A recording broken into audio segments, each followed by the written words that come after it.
I'm Autumn Brown, front woman of the soul pop band Autumn, a queer science fiction writer, a theologian, a mother of dragons, and a healing justice facilitator for social movements living on Dakota and Anishinaabe land, currently known as Minneapolis.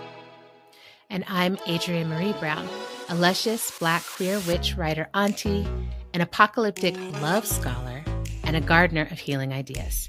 I live in the land of the Occaneechi, Shakori, Sperure, Tuscarora, Eno, and Lumbee peoples, currently called Durham. And this is How to Survive the End of the World, our podcast about learning from apocalypse with grace, rigor, and curiosity. As a reminder, we have no ads. We are fully listener supported. So join our Patreon for exclusive content. Exclusive content. Wow. Like that. All right. Yeah. When you don't have ads, you can make your own jingles. Like literally. Mm-hmm. All right. So before we jump into our check-ins today, I wanted to offer a tarot card that I pulled for this conversation from the Lineages of Change tarot deck, which I got to co-create with some homies. And what I pulled today was the reversed root of water, the root of water, which for traditional tarot readers would sort of align with like the Knight of Water, but the reversed. And so generally what it stands for is like romance, idealism, like the big kind of ideal love offering. And the wisdom is what abundance it is to be flooded with all the data of another life or others' lives. The root of water is learning how to be a long-term beloved, to hold all the potential of knowing another without rush, just the curiosity to learn. This lover knows how to cherish and celebrate connection. But in reverse, there may be a problem of pace, barreling into unearned intimacy, or moving too slow to sustain connection and titillation. Listen to each other's breath. And I kind of freaking love this card for today because we are with someone who is my deeply intimate beloved, who I adore, and whose art is all about listening and finding the exact right moment to make the intervention, to make the joke, to make the beauty, to make the tears. Like, it's the art of intimacy. And so we are super excited to welcome Morgan Bassichis, a comedian. I know, like, whoop, whoop is the appropriate sound always. Morgan is a comedian, musician, and writer.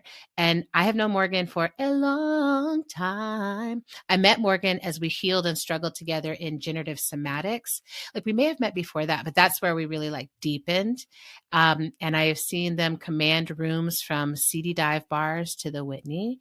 And I have been matured in my own movement stances as a comrade in the fight for Palestinian liberation alongside of Morgan. I wouldn't be who and where I am in that struggle today without your love and support and teaching.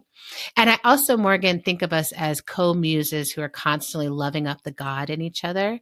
And I'm really excited for you to meet my sister because she's also like one of my God self-practitioner people. So this feels like a family reunion, a family that's just meeting. So Morgan, welcome to our show. Oh my God, I feel so happy to be here with you two. Oh, wow. This is exactly where I want to be. Thank you so much for having me. Marveloso. So we're just going to first land with each other. And maybe Morgan, actually, you can start us off. We just like to check in, just start with like, how are you right now? Right in this particular moment, I feel like I just walked through a little portal with you both. Mm-hmm. It reminds something of the Golden Compass. It's just happened. I'm like, oh. So because before I was like, I love that book. Right. So I hadn't thought about it in so long until just right now. That isn't there there's like a knife and they carve and they walk cut it open. Things. Yes. Right. Cut it open. That's how I feel in this moment. And yeah, I can just kind of feel myself, all my parts from all the good and bad right now, just kind of gathering, because I just feel like we're in best of times, worst of times in so many ways. Yeah. So I can just kind of feel right now with the two of you kind of locking in and like a magnet coming back together. Yes. That I don't like to say that is a correct way to be, but that is. That's good because I want to be correct. Good. Be correct. You're a Virgo. We are exactly, what we are. Exactly. I know. Oh, yeah, I know. Adam, I forgot to tell you. It's I know. a Support 2-on-1 group. situation. Listen, I know. I love Sorry. Virgos. I love a Virgo. Really. We're challenging. At least You're one. so challenging, but we're So difficult. Yeah. lovable. I love Thank that you. part. Adrian's face just went bright. No. Devil the Autumn, angel. speaking Devil of- the angel. Devil the angel, like the Virgo holds it all. But sister, in addition to loving and worshiping Virgos as a superior astrology, No. how else are you Wow. today? That was Right now. I think That's what you said, right? I think did I misunderstand? Or is this one of the challenges you're speaking about? I think we've uncovered part of how we ended up here politically in this moment. The revisionist history is on all sides. Throw me under the bus. I'm like, oh, you're Wow. part of the problem. Okay. No, I am. Always. I'm okay. How am I right now today? I Yes, mean, my I'm love. really happy to be here with y'all. I've had a really, really hard week. I'm not gonna lie. I feel my resilience is like low this week. Just living under occupation is wearing on me. It's funny. I was at my dojo yesterday, and we were talking after class about how so many of us in the city have stopped asking people, "How are you?" and have started just saying, "It's good to see you." And that's it. I like that. Yeah. Because it's like we can't open the door on the "How are you doing?" question in most circumstances right now. But Adrian knows this, but Morgan, one of the things that happened this week in my life is that my furnace stopped working for one night. And very, very luckily, it was a night, it warmed up in Minnesota this week. And when I say it warmed up, what I mean is the overnight low on the night that my furnace broke was 23 degrees instead of like -20. No. So I got very lucky that was the situation in which my furnace stopped working. And we were okay. Like we were, the house got down to like 53 degrees overnight, and we had space heaters in our rooms, and like we were fine. But Autumn, can I also throw in there that like there was a moment where it's like, oh, you guys should go to a hotel. Like it's too cold, but it's like, you can't go to a hotel in Minneapolis right now because ICE is in all the hotels in Minneapolis. Oh my God. And so it's either like, you don't want to be around them, and you also like, there's people outside making noise demonstrations, brilliantly. Right. I was like, I don't want to take the chance of ending up at the wrong spot and not being able to sleep because, So it was just like a funny. There's like no room at the inn. Yeah. Exactly. Right. For Right. really good reasons. It's Exactly. really important that people are doing what they're doing. But so, it got fixed the next morning. All is okay now. But it was just the afternoon that it happened. It was really funny too, because I had just had therapy. So I was like coming off of therapy, feeling, strengthened and fortified. And then I go downstairs and realize my house is getting colder and colder and colder as the minutes tick by. And I was like, I just folded. You know what I mean? Too much. It was one of those moments where I just folded. So I'm doing better in this moment, but it's just been a tough week. And after a lot of tough weeks in a row, and just I'm just continuing to try to take it day by day right now, and remind myself that that's just sometimes in life are like that, and it's okay to not be able to see ahead. Yeah. Yeah. Oh, my sister. How are you, sister? Well, last weekend I was with you in Minneapolis, and it was so powerful. And also I am structured the way I am. So it took me, like I came home and it took me a couple of days to for the emotions to catch up to me, which they caught up to me because I showed up to work out with my partner and she was late. And all of a sudden I was like, I can't believe it. Trusted nobody. Incoherent. Totally. Emotional overload. And I could see, the double consciousness of emotional awareness where I was like, I'm overreacting in this moment. And I still need her to come harder and like meet my overreaction and like gather me. And she's so good with me, like that she just like swooped me into her arms and was just like, go ahead, baby, like cry it out.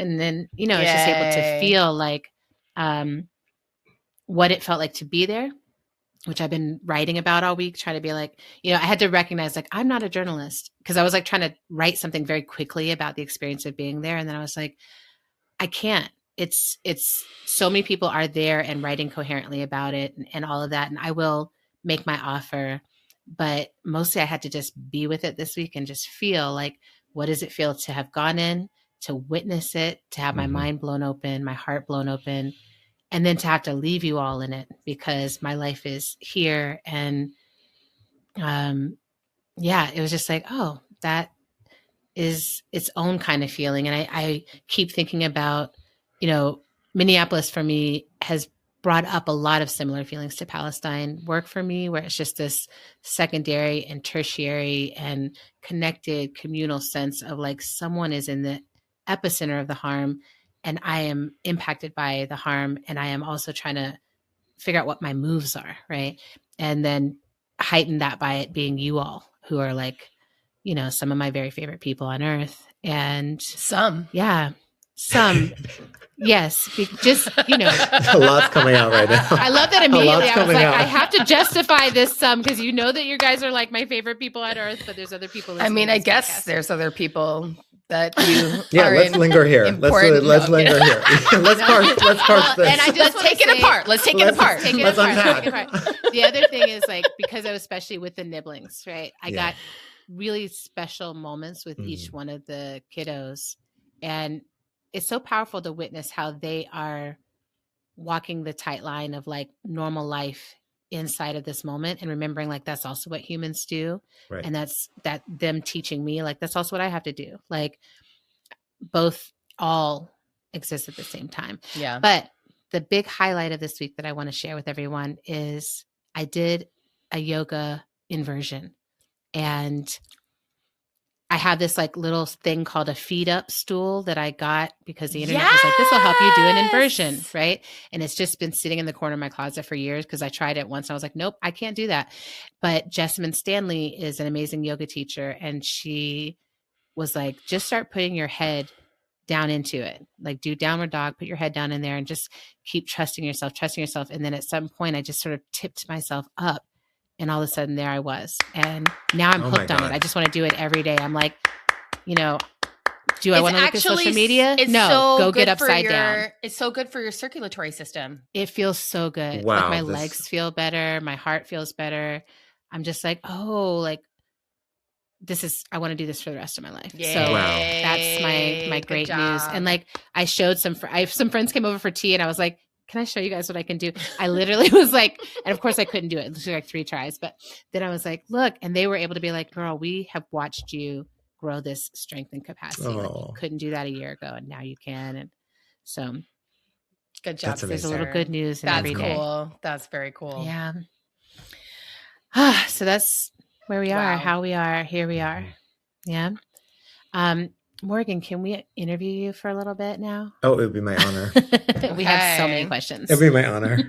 This is so exciting because we're talking to an award-winning artist. An award-winning artist! First of all, thank you for saying that. I feel like if you win an award, you get to just be an award winner, at least for the first 3 years after. You get to be introduced as award-winning so-and-so. Right. So, you don't say which award, you just say award-winning. Award-winning. Right. 100%. Generally award-winning. Just generally award-winning. So congratulations on your OB. Thank you. You got a fucking OB. Okay. Thank you. So first of all, because let's just linger here. Let's take this apart. Can you tell us about Can I Be Frank, the show that you just won a playwriting OB for? Oh my God. Well, yeah, it's been a really magical journey to this show. And like so many, like basically every project, I kind of didn't see it coming, kind of began with this really chance encounter with the brother of this late comedian who I had never heard of. And then I basically spent a couple of years getting to know this queer artist ancestor whose name I had never heard, and who I would soon discover his work was deeply related to my own and deeply resonant and kind of similar to my own, but interesting. Decades before. Frank Maya was a comedian and performance artist and musician who was really active in the East Village in the late 80s and early 90s. He performed in all kinds of legendary places, and he was one of the first out gay comedians to have a comedy special on network television, which is really exciting. Wow. And like so many artists who died of AIDS, he died in 1995. His name didn't get passed on to us. So he was beloved by his people, beloved. And it is a crime that we in younger generations don't know him. Yeah. So, and so the show is really about kind of getting to know him and about trying to share this show with him. So it's really about like, it's not about some innocent, benevolent, oh, I'm just dedicating myself to this artistic ancestor. It's also about our own ego and our own ambition and our own messiness, and how whenever we're talking about others, we're also talking about ourselves. You know what I mean? So That it's part. like it's about that, and it's a one person show, but it's about the impossibility of a one person show because we're made from each other. That is very cool. Okay, so maybe just for the sake of our listeners, I think a little bit of biography on you. And Yes. you're a Virgo, so you're going to really I'm a enjoy this Virgo. part of talking about yourself. Right. How did you come into and find your way into your particular balance of the different, modes, forms that you work in, music, theater, comedy? How did you find your path into this? Right. Well, like many Leo risings, pathologically needed to be on stage from a very early age. Pathologically, devotionally, compulsively. It's like, is there a mic? Can I get on it? Where can I shine? Yeah, where can I shine? I'll do it. And I really hold the desire to make people laugh as like such an early survival strategy and gift. It's like, it's just both. You know what I mean? Like, it's just like from the earliest age, I'm like, can I make you all laugh? Can I make this room feel more comfortable? And I'm so grateful for it's like such a queer, methodology. And I'm so grateful for it. And also like, it's like all survival strategy. And thank you. That's most important. Yeah, baby. You're I don't know if you, funny. Thank you. Thank God. So grew up doing theater and then kind of, when I got radicalized and politicized around white supremacy and particularly prison abolition, I kind of like, was like, oh, what is the connection between art and activism? Like, how do these two things, how do they serve each other? And at that time, I felt like I had to choose. Like, I was like, this doesn't really seem particularly useful to be making plays. And so, sort of cut my teeth by learning from organizers. Yeah. Adrienne, you are one of the people I've been learning from over 20 years. Same, baby. Oh my God. I mean, I can't even believe how much you have taught me and all of us. It's beyond words, the kind of graceful organizing that you have invited us into, which many of us didn't get taught, right? We got taught a different form of organizing. So you taught us that my little Virgo tail is wagging. Well, as it should. And before I knew you, you know what I mean? As so many people did. So, got involved in anti-prison work and particularly, in anti-violence stuff and trying to think about how do we respond to violence in ways that don't rely on the police and prisons and criminalization. Yeah. Was in the Bay Area for like 10 years doing that work. And then at some point I was like, I have to go back to honestly just getting on stage and asking people to laugh and not needing not needing a kind of like a reason to hide behind. You know what I mean? Like, just be honest about it. Just be honest about the desire for the applause. It's okay. It's okay. So then, real. It's okay. Let's befriend it. It's a way to be that is a legitimate way to be. Mm-hmm. Yes. And that's why I love performers, because they're so honest about that need. Like they don't disown it. They're like, but what did you think of me? You know what I mean? What do you think of what I just? What do you think of what I did? You and revealed of my very soul? Do you like that or no? Exactly. So, then about 13 years ago, I moved to New York and have been on this journey of trying to figure out what it is that I kind of make on stage, and the combo of like stand-up comedy and music and historical archives, trying to bring back artistic and activist ancestors.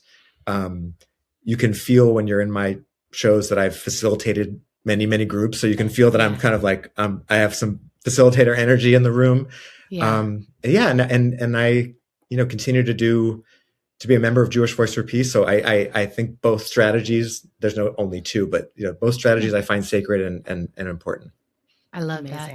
Well, and as you're speaking, I mean, our audience will already be picking up on the fluidity that is you, that is the truth of the world. And I think of you as one of the people who helped me understand just how fluid gender could be. Mm-hmm. And that in fact, the claiming of gender as a fluid and co-creative space is actually a constant work of art. Like it's one of the ways we are constantly making art. Like once we start to understand that it's all made up, like you were one of the first people who's like, honey, that's all made up. And there's no word for what I am, but here I am. And it was just, it's really humbling. And so I wanted to ask you if you could speak a little bit about how transness, how gender fluidity has flowed in and through your artistry, and if flowed and a sense flowed. Of like flowed. Yeah. And also if there's a sense of like which came first, like were you co-creating yourself first, or did art allow you to begin that co-creation, or little stuff there? I mean, it's so sweet to hear you say this, and also I have to tell you, my 20-year-old self found you so you just immediately like saw me and were so just like. You're perfect as you are. And I was like, I like this. It's like well, my favorite thing is people like that are like sort of in that dead center of whatever the spectrum is. I'm like, that's the sexiest, coolest, smartest, awesomest. I'm like, because it's so free. And you were just like instantly, I was like, oh, you're free.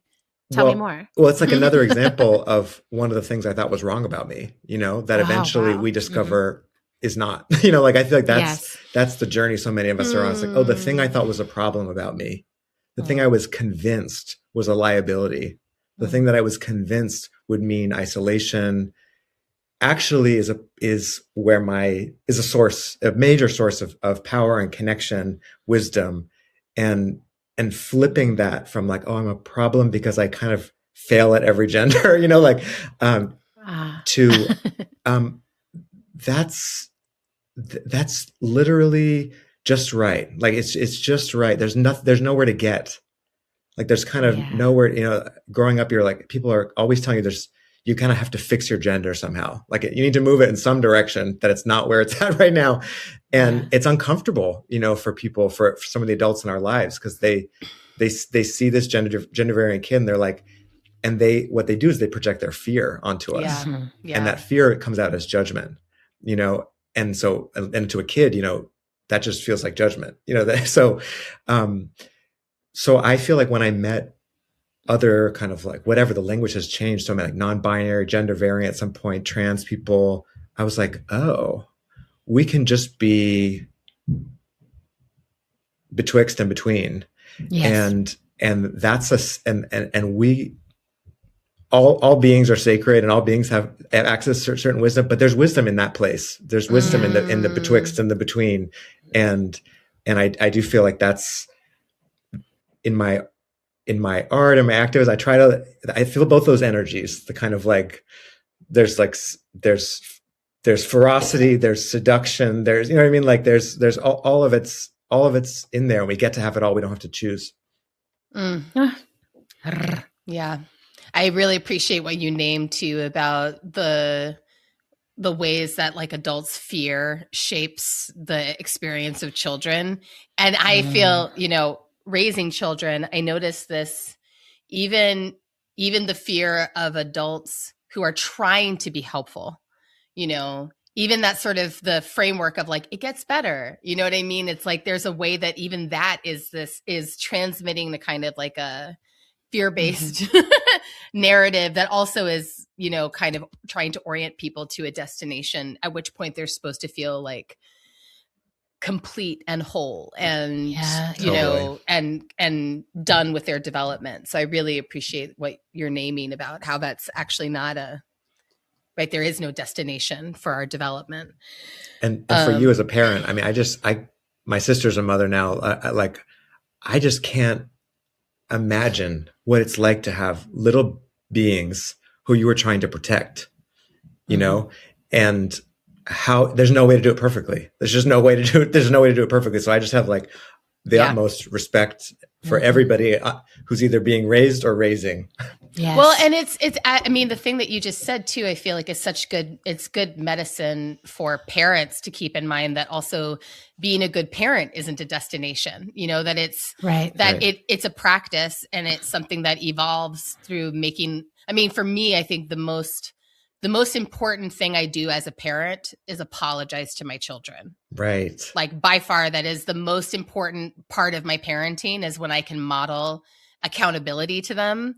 And there are some seasons in which I'm apologizing a lot. And then, and there are some seasons where I'm like, I didn't have to apologize very much over the last quarter. And it's nice, you know, but it's also amazing to be around your kids because they're the kind of kids like seeing the effect already in their teenage years of being like, I'm being raised by parents who apologize to me, who recognize my sovereignty, who stay curious as I become more curious about who I am and could be. It's really refreshing to be around your kids because of all that great parenting. Yeah, I do think there's like an unexplored, but maybe not unexplored, but maybe underexplored, but direct relationship between accountability and sovereignty. Oh, and yes. Yeah, I'm like, someone should write about that. Boop. Okay. Bye. Someday. So you lifelong artist, artistry, fluidity flowing through you, activism, organizing, and you've been in this process of, it sounds like, really integrating and understanding how all these different parts of self are actually coexisting and supporting one another. So we want to kind of go right towards that part of your work. You've worked on some of the most overwhelming and complex struggles of our time, from combating sexual harm to solidarity with Palestine. And you're bringing humor and song into places where people deeply struggle to actually say the truth. We were wondering if you could talk about how it feels to be an artist who specifically works with people's resistance to the truth or discomfort in the face of the truth. Wow. I mean, that's the job of the artist. You know, that's the job of the artist is to be with the uncomfortable truth, in the many, many ways that we can do that. And I think about, Mary Poppins all the time of like spoonful of sugar, you know, like I'm just like spoonful of sugar is like, we can do both. Like we can, and actually when we do both, when we can say we can actually have a good time and be with the brokenness and our complicity in the brokenness, we can do more of both. You know, it's like when we disown one or the other is when we get in trouble. But that's I often sometimes think about it like an instrument, like there's like strings that are taught, and you can, if they're taught between reverence and irreverence, you can play a good tune. But if they're not taught right, if they're not taught enough, you know, like, exactly. Yeah. You kind of can't make any music. So like I'm holding deep reverence and deep irreverence at the same time. And I feel like the work is trying to kind of calibrate to a piece, the moment, a space, a time, and towards allowing us to be with our complexity and our brokenness and the simultaneity of the good and the horrific. And you know, so much of activism is like serious. You know what I mean? Like it's like and for a reason. You know what I mean? Like it's serious business. Shit's serious. Shit's serious.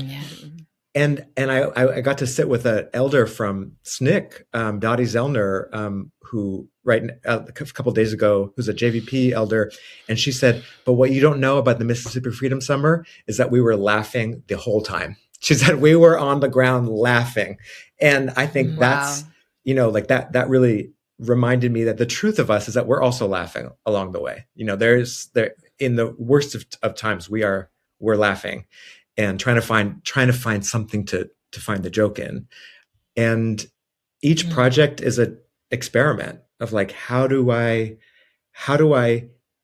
not take myself seriously, not take you seriously, but also take you seriously, and also take me seriously, and take what we're talking about seriously, but also not taking what we're talking about seriously. Like, in so much of activism, we have to sort of leverage our identities in kind of ways where we have to say, as a Jewish person, and it's like, that's very important. We have to play, but the reality is much more complex, right? So art becomes the space where we get to unravel and be, and sort of open some drawers and be in the parts that aren't so clean. Hell yeah. Oh yeah. So you always do this where you can kind of feel ahead into where I want to go next, or we're going to go next. I'm like, oh, how'd you do that, Morgan? Because the next place I want to talk about is this, like, the Jewishness and the complexity and the Palestine of it all. I want to spend some time talking about Palestine, and our listeners hopefully have recognized your voice now as someone who's been on our podcast before, because we replayed the feed of the conversation I had with you after October 7th. And I knew that you were one of the first people I wanted and needed to speak to publicly. And there was a reason for that, which was I had been doing Palestine organizing enough to know that in this moment, to say Free Palestine, to speak about how this act might have been rooted in resistance, would immediately be like, you're an anti-Semite, Adrienne, like, you don't understand. And I was like, it felt so important to me to uplift, like, no, I learned this from anti-Zionist Jewish people. And I learned this, and I know that there is a living embodiment of people who are Jewish, who are able to be not just compassionate, but responsible for what Israel is, for what has been made, what has been, how that identity has been formed into a weapon. And I find you to be someone who's appropriately urgent and deeply informed and able to speak from that position of having wrestled with that history. So I wanted to ask you, like, not just in these last 2 years, but in your journey of becoming anti-Zionist, of figuring out how to make art about it, how figuring out how to stay in this movement, like, what is the life of a Jewish artist fighting for Palestine looked like and meant for you? I just so appreciate how forthright you've always been in your solidarity with Palestinian liberation, and finding no contradiction there with your love for your Jewish siblings and friends and comrades, knowing that it's actually the same thing. It's one thing. I mean, Angela Davis talks about how she learned so much about Palestinian liberation and a critique of Zionism from her Jewish classmates at Brandeis. Yes, that's right. This is the erasure of our history as Jewish anti-Zionists is. And there's an amazing book coming out in April by Molly Crabapple that is just it's going to change the game, because it's about the history of a really big organization called the Jewish Labor Bund, which from the minute Zionism was introduced said, hell no. Ooh, hell no. This is a bill of false goods.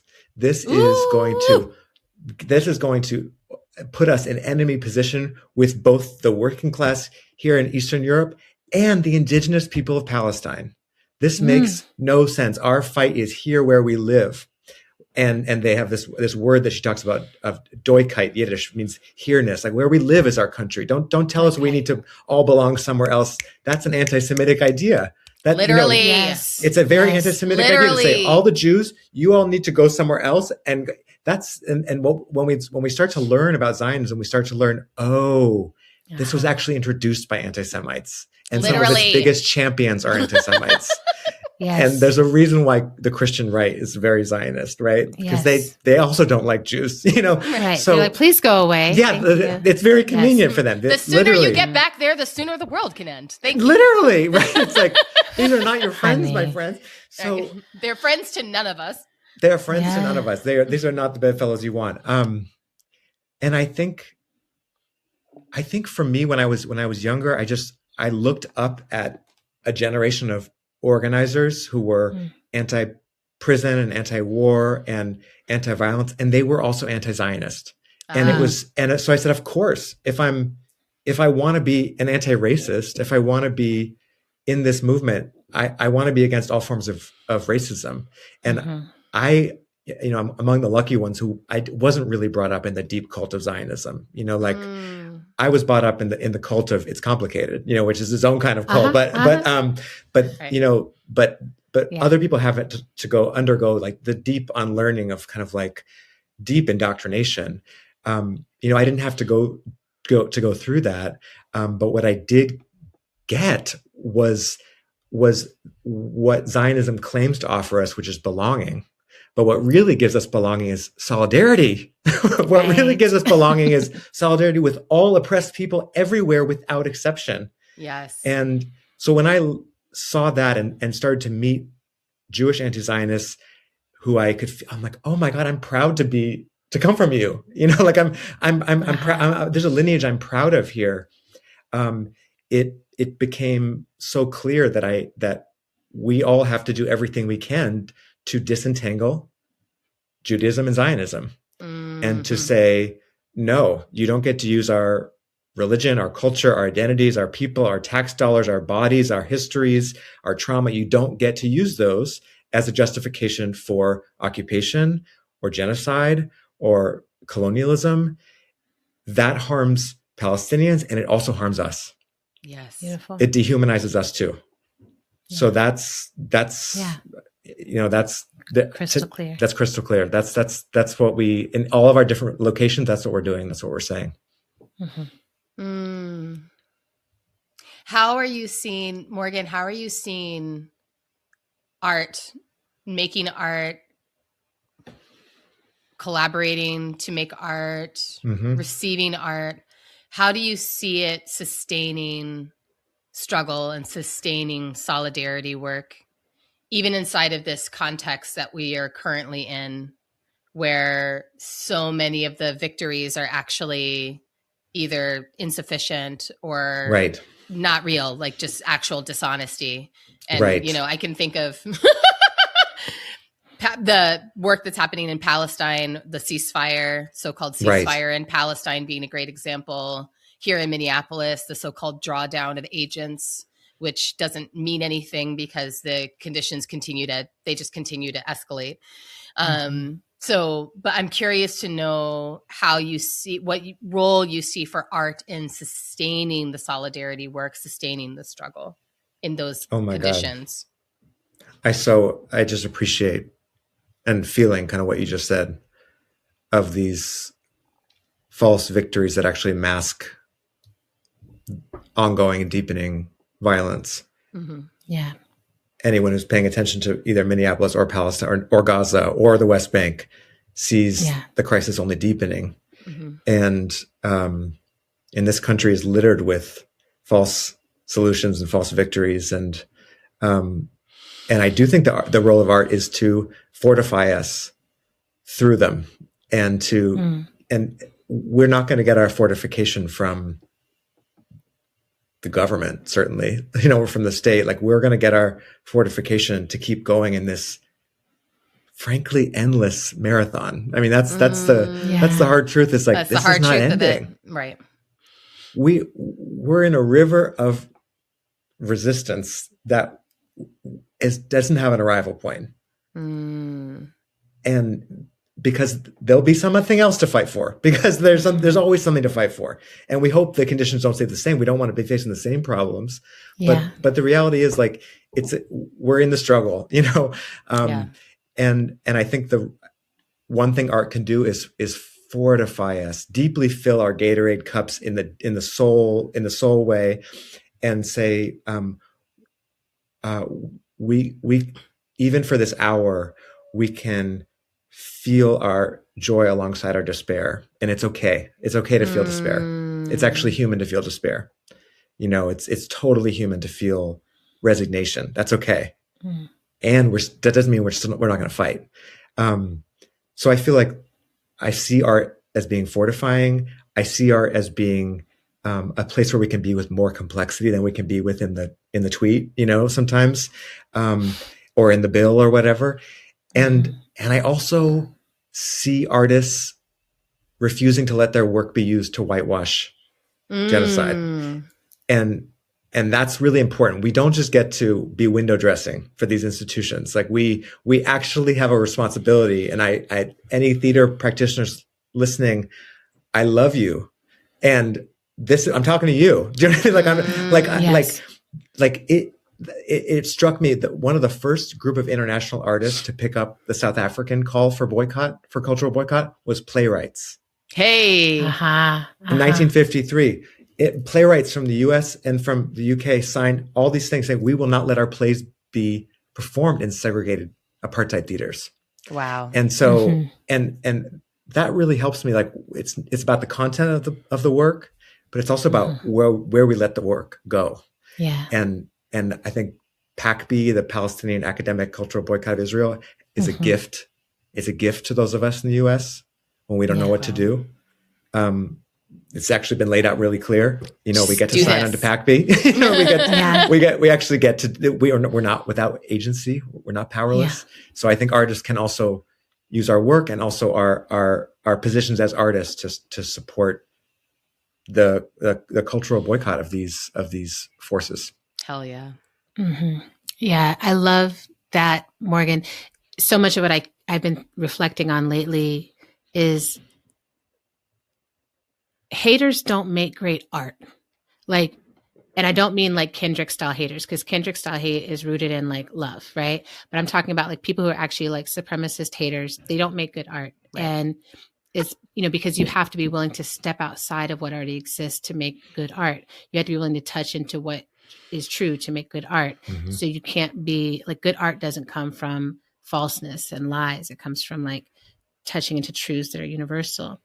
And I also think that art is one of the ways we sustain our compassion. And so the question I want to ask you, because I've been feeling some of this bitterness. I've seen a lot of this bitterness online, which is like, there's a way that we could look at what's happening in the United States right now as the chickens coming home to roost, right? We are seeing things happen here in the United States, particularly to white people that many of us have spent our whole lives screaming about happening to Black and brown people, screaming in the past, particularly in the past 2 years of like, we're watching this live stream from Palestine. We know that it's happening and we can't see it, but it's happening in the Sudan and in the Congo. We know that it's happened to the Armenians. We know, like, we have been responsible for causing so much of this suffering and worse all around the world. Child detainees, violence against mothers, elimination of health workers, targeting of journalists, destabilization of governments, the destabilization of the institutions that make a society functional,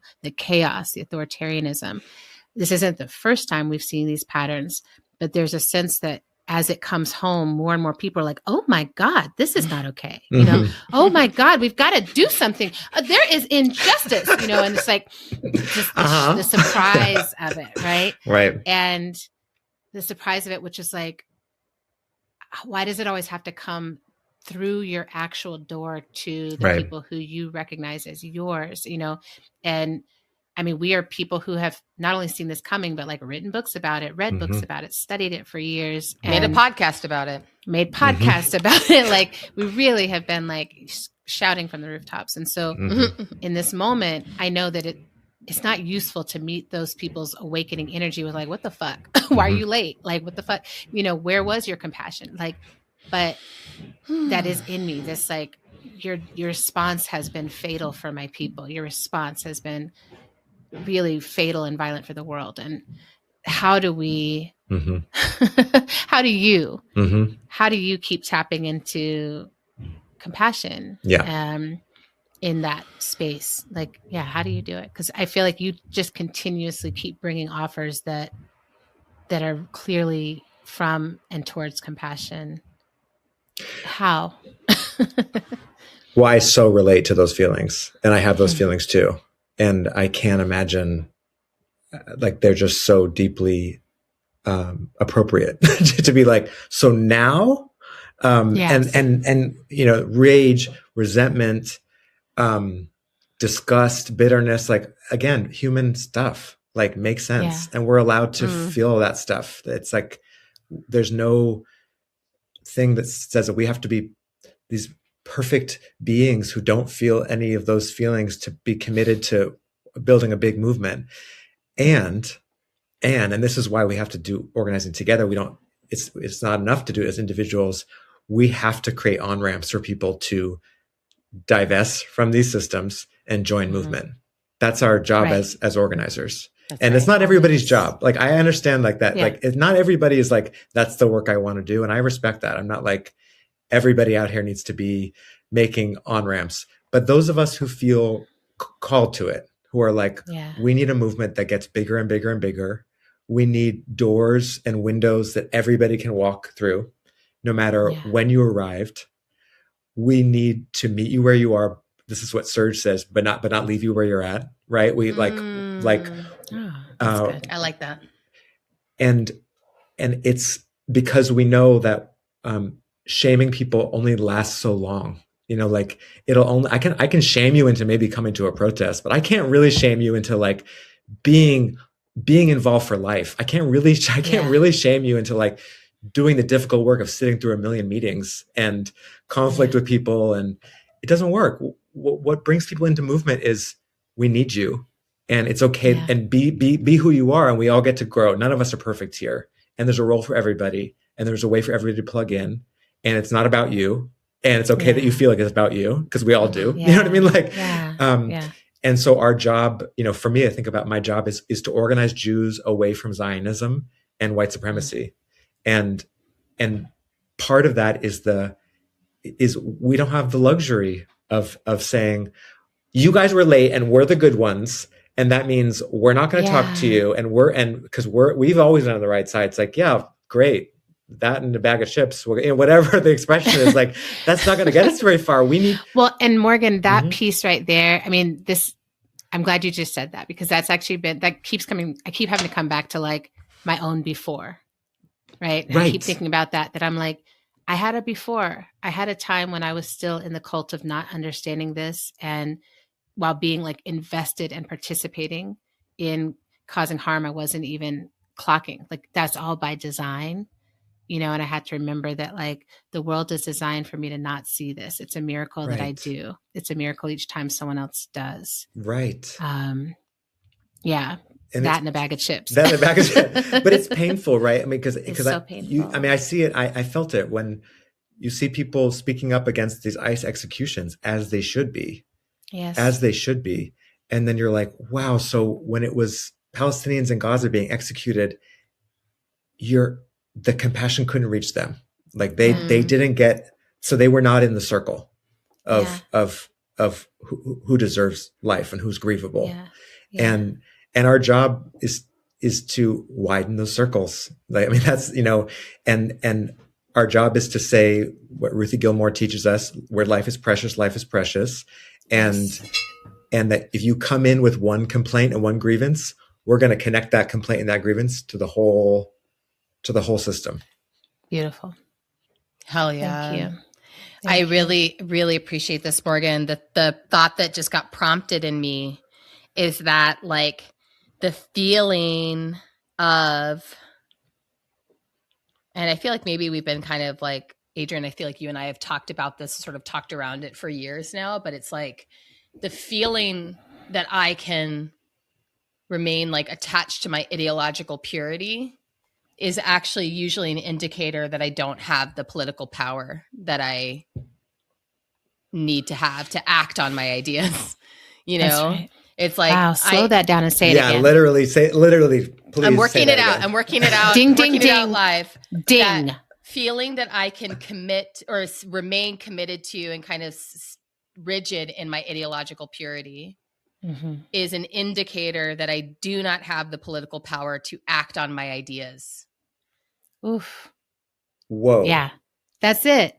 Because it's like in a small locked room where you're having this conversation with someone and you all agree with each other, there's no risk of failure. There's no like real-time results and response. Yes. And then the thing that we're trying to build is like outside of that small room, between your room and my room, between every room, like on a shared planet, which means we have to contend with like a lot of people have to be able to share it, which means a lot of people's ideologies and ideas have to dance with each other, which is so uncomfortable. Right. And where you can't just, it's that, that idea that like we have the one right way. Well, and there's also this idea of like my idea, I think my political ideas are only truly strong if I feel that I can maintain them solidly in the face of someone else who disagrees with me. I don't think that I don't, kind of see that, right? And like, I think that the example that you both were describing of like who was able to speak out about what was happening after October 7th right away. Like, yes. And again, I'm not trying to shame the people who took a really long time to come towards the truth of it. But I think for those of us who did speak out publicly right away about what was happening, it's because there was no sense of like, well, whatever political risks there was associated with speaking publicly about it was just like, that doesn't matter to me. It's not, because I can feel the power of my political position, regardless of the consequences of saying it out loud. I'm not unsure about it, and that to me feels like, that's coming from, or I guess maybe the tie I'm trying to make is that is coming from a sense that I have, Morgan, that you have, Adrian, that you have, that I do have political power. And that means that I am obligated to speak the truth in public because I have political power. And I think that, so I think that there's something there, right? About like, how does like owning our political power shape the way that we either do or don't, like the way that we either, feel like we can just go off by ourselves and, be right in private, or whether we can take the risk of being wrong in public or. I want to stay here just a little bit because Autumn, I think this is a bell we need to ding ding. Right. Morgan, I want to hear what you think because I feel the wave of this moving in all of us right now. Oh, I think you're just hitting on like the question, which is and there's so many different ways of it's about power, right? And about sometimes how we all have a really damaged relationship to power because power has been mostly held abusively, in our individual lives, in our collective lives, structural. We don't have a lot of experiences of like power alongside, rather than power over. And so it makes sense that we can often have a kind of allergy, to even thinking about it of like, well, we don't want to be in power. We just want them not to be in power. Right. But what we see is they will fill a vacuum. If we leave a vacuum anywhere, they will fill it. Right. So it's like they are quite literally trying to dominate the world in every single arena. And by they, I mean the right, And so that kind of means we have to play on all arenas at once, in all strategies at once, and kind of get real about being right versus winning, and being right versus having the power to implement our agenda. Because you can have a perfect agenda, but that doesn't mean you get to implement that agenda. Right. So, I mean, actually, that feels like the biggest difference, right? Like to me, the most fragile ideologies throughout history, the way you can tell they are fragile is that immediately people are like, how do I build a border around this? Like everyone can't come live inside this ideology. And that's how it's fragile, right? As soon as it becomes like, it has to be separated and isolated and we have to hoard the resources within this. It's only for us versus what I think of as shared power, what we are arguing that we think we can handle, which is like, I think we're actually powerful enough to have all this difference and coexist together. I think as a species, we are designed to potentially unlock that. And I think in every lifetime it's figuring out like, can it happen in this lifetime? Like, I think some of our ancestors were really humble because they were like, it's not going to happen in our lifetimes. And I think that was appropriate for where they were. And I think we are at a precipice now where it's like, something big is happening in our lifetimes. And it doesn't mean it's like the whole shebang is going to open up. But I think we are in one of those cycles that's more like a 1968 than a 1972. You know what I'm saying? Like, it's just like this, right? Like, there's moments where things break open and rearrange. And we're in one of those moments right now where a lot is possible. But I can feel us drawing back the power of our punch by not being willing to use the whole power of what we are, which is a multicultural, multiracial, multi-belief system that says no to authoritarianism, right? And it is building. It's like, in spite of being scared of that power, you know, part of what's happening in Minneapolis, and everyone's looking at it being like, wait, whoa, y'all are harnessing the power of neighbor. Hold it. And you're cursing out law enforcement. Oh my God. Yes. And you're Minnesotans saying the word fuck. The world to come. Right. The world to come is right there. I've never seen the F word in so many places in my city. It's just everywhere. It's amazing. No, it was beautiful. As we went to visit, we were pulling up to the house, and like, there's a huge sign near the house. It's like the F word on it. And I was like, it was so sweet to watch my dad be like, yeah.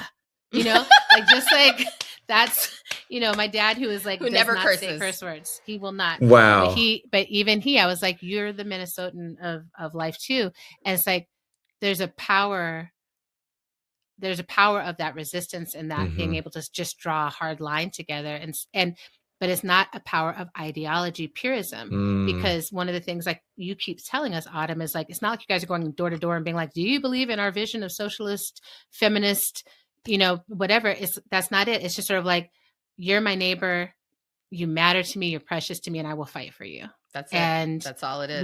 We can have later over dinner, we can talk about more of the details, you know, but yeah, there's that power of neighbor, that power of being part of something much larger than ourselves, which means we're not in charge of it. It's not going to go according to our agenda or a 5-point plan or anything. But that doesn't mean it's not going to be very organized and unfold in a way that is really impactful. I feel more hopeful because of this idea that you had, Autumn, and the way that it's bouncing through our lives. And I'm going to keep chewing on it. Keep chewing on it. It feels really ideological code. Yes. No, just exactly what you're saying. It's like, it's also about perfectionism, right? Like, perfection is the enemy, the enemy of, what are they say? Enemy of good. Yeah. Right. Like, like we have to, we are not going to be ready to act. Like, what I've witnessed in being all the way over here, looking at Minneapolis, you did not have time to prepare for this. You did not have time to, you acted, and it's given me more hope than I could even describe to you watching you all. When I say best of times, worst of times, you are what I mean when I say best of times. You are what I mean. Regular ass people saying, absolutely not. Yeah. This is not complicated. And that, to me, that's where I get my hope. And Morgan, I have to say, this is also the thing of whether we quote unquote win or lose, right? Because I feel like I look at Minneapolis and it floods me with hope. And looking at Palestine has flooded me with hope, even though it has been a devastating, grief-filled hope, because it's like watching people stand up for their right to exist and refuse to go quietly into that good night, even though they are up against a power that is so much larger and that we are seeing eradicate so many people. Like, like I Entire can never families. get over losing Hind. I can never get over losing Rafat. And these are not people I even knew. Right. I can't imagine that level of loss. And yet I wouldn't ask those people to trade a moment of their humanity and their resistance and their standing up for themselves in the same way that I look at Minneapolis. And I'm like, okay, like, this is terrifying. And I want everyone to stay safe, but more than that, I want everyone to stay free. That's right. And I want everyone to keep moving towards togetherness. And I have to say, just to speak a little bit from like within the experience. Yeah. Adrian knows, but I had a really hard encounter with a loved one who was angry at me for the perceiving that I was putting myself at risk.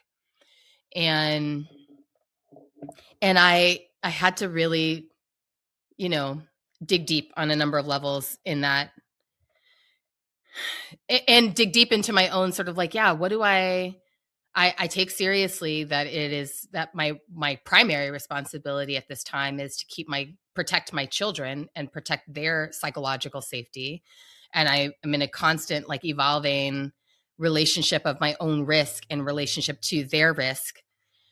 But I've continued to have this felt sense of like, if I wasn't willing to step outside with my whistle and my fucking camera while ICE is on my block, I wouldn't be able to look at myself in the mirror. I wouldn't be able to sleep at night. I wouldn't be able to live with myself if I didn't feel the deep inside me compelled that if I hear the honking and I hear the whistling, I will join it.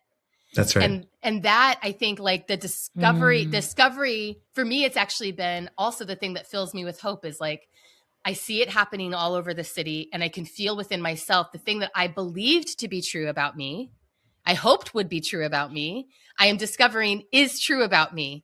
I'm living in the exact situation that I hoped I would meet in this way. And here I am. And and my desire to keep my neighbors safe is more important to me than my, whatever part of me feels like grasping at my own aliveness. And of course I want to be, like I've told everybody, I'm like, we all want to be alive. Everyone here wants to be alive. Renee Good wanted to be alive. Alex Preddy wanted to be alive. Like there's no one who is out here trying to die, but we're also not grasping at our aliveness like it's this precious thing. There's something more that we all are like tapping into. And it's so beautiful to be in the midst of a moment like this politically and to just know it's there, right? The something more is there. And all of us who've been organizing for all these years, like you always talk about it. It's like, I hope I'd be the kind of person who would, who would have gotten on the bus, and taken the ride, during the Freedom Summer. And then it's been really gorgeous to see, I think the latest count from Defend the 612 was there like over 80,000 people who have gone through the training to become observers, ICE observers. Like that's and it's only, that number is only growing. And like when the executions that have happened here have only galvanized more people into taking that level of risk. It's not deterred anyone. Yeah. It's actually done the opposite, right? Hey listeners, real quick. I was wrong about the stat that I quoted. So at the time of this recording, Defend the 612 had reported over 80,000 neighbors organized into rapid response groups and over 30,000 neighbors trained as legal observers. Still very impressive numbers, and I just wanted to make sure I was sharing the correct ones. And not just in Minnesota, but everywhere. Everywhere. And that's like who we are. And to me, that's also a reason to fucking believe in our own vision and our own power. It's like, look at what we are capable of. Yeah. That's right. And like we are going outside and like facing armed people with whistles. Like that's 100% incredible. With whistles and people power and like strategies are like, the more of us that show up, the safer we all are in that moment. And even when we're not safe, the more that we document and share and the more eyes we put on this, the less people can deny and the more people have to make a choice.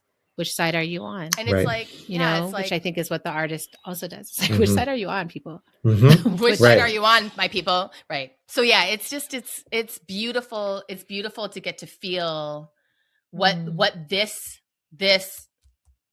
is like. What is this actually? This thing that's breathing, this thing that makes art, this thing that has relationships and has sex and eats food. It's like, I think underneath it all, we all get to a point in our lives where we're like, well, what is this really?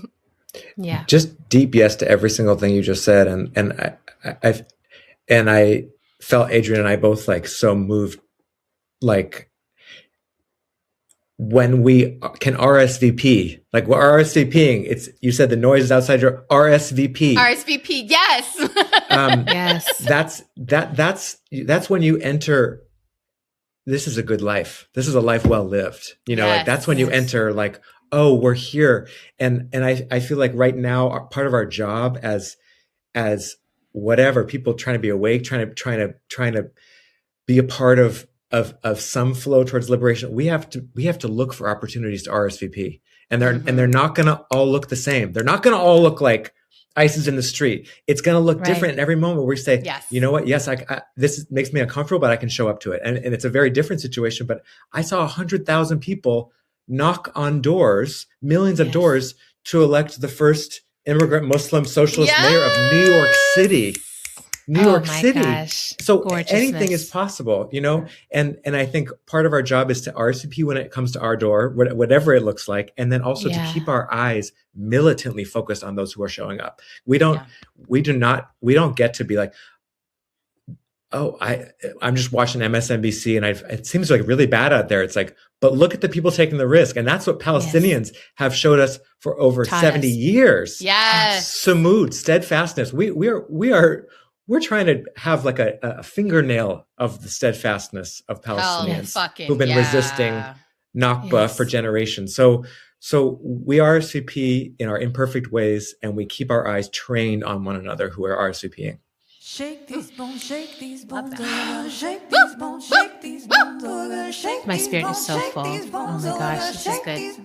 So this conversation has been so incredible with you, Morgan, and we're so grateful that you made the time to come be with us amidst all the, I'm sure, famous red carpet work that you have to be doing as an Obie Award winner right now. But thank you. Love you both. Thank you so much for having me. Love you. Thanks for listening to our show. We're on Instagram at End of the World PC.